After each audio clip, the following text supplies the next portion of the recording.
climate reporting rules just hit a turning point.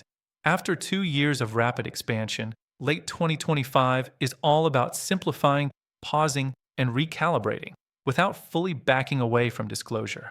Tonight, we'll break down the biggest regulatory shifts in the EU, the United States, and the ISSB global baseline, and what to expect next. Let's start in Europe, where the center of gravity has moved from more data to less burden fast. On December 16, 2025, the European Parliament approved updated rules under the Commission's Omnibus I simplification package. The headline is a much narrower CSRD scope.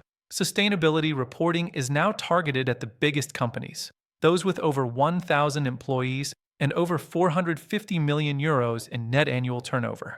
Non-EU groups are pulled in only if they generate more than €450 million turnover in the EU and have a significant EU presence, like a subsidiary or branch generating over €200 million. On the due diligence side, the bar is even higher.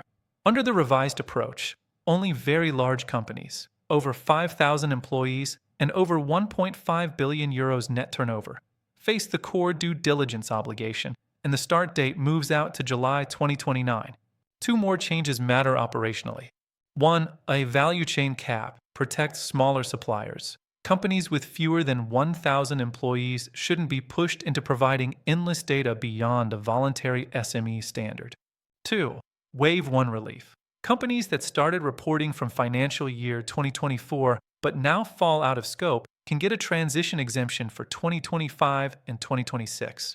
And behind the scenes, the reporting standards are being streamlined too. IFRAG's simplified ESRS package is widely described as cutting total data points by roughly 70%, from about 1,073 to around 320, a big signal that the EU is trying to keep transparency while reducing reporting overload. Now to the United States, where the story is legal uncertainty at the federal level and a state-level split led by California. First, the SEC's climate disclosure rule fight. In September 2025, the U.S. Court of Appeals for the Eighth Circuit paused, held in abeyance, legal challenges to the SEC rule while the agency decides what it wants to do next. Net effect, the rule remains effectively stalled. Second, California. The courts treated the 2 landmark laws differently.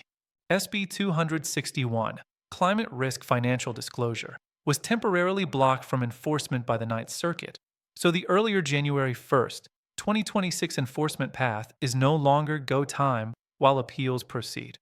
SB 253, GHG emissions reporting, keeps moving. CARB is proposing an initial reporting deadline of August 10th, 2026 for Scope 1 and Scope 2, and Scope 3 is still expected to follow later. Third, the global baseline, the ISSB, where the direction is still converge, but with targeted relief to make implementation practical.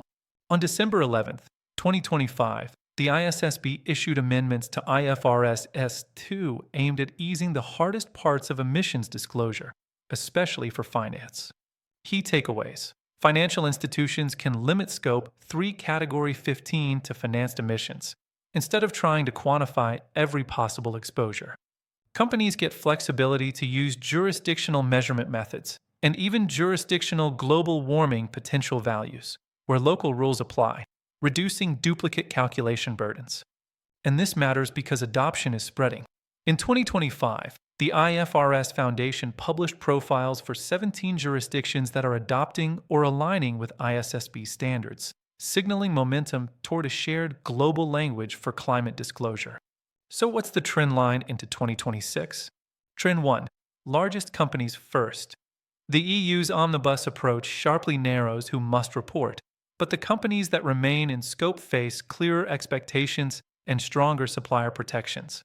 Trend 2. Patchwork risk in the U.S.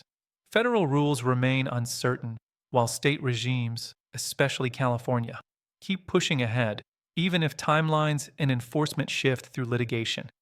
Come on. Trend 3. ISSB as the connective tissue. Even where local rules differ, ISSB alignment is becoming the bridge, especially as standards add pragmatic reliefs to improve adoption. If you're a business leader, the play is simple. Build a reporting system that can scale up or down, Keep a clean audit trail for Scope 1 and 2, and treat Scope 3 like a program. Prioritize categories first, because the rules may simplify, but investor expectations won't disappear.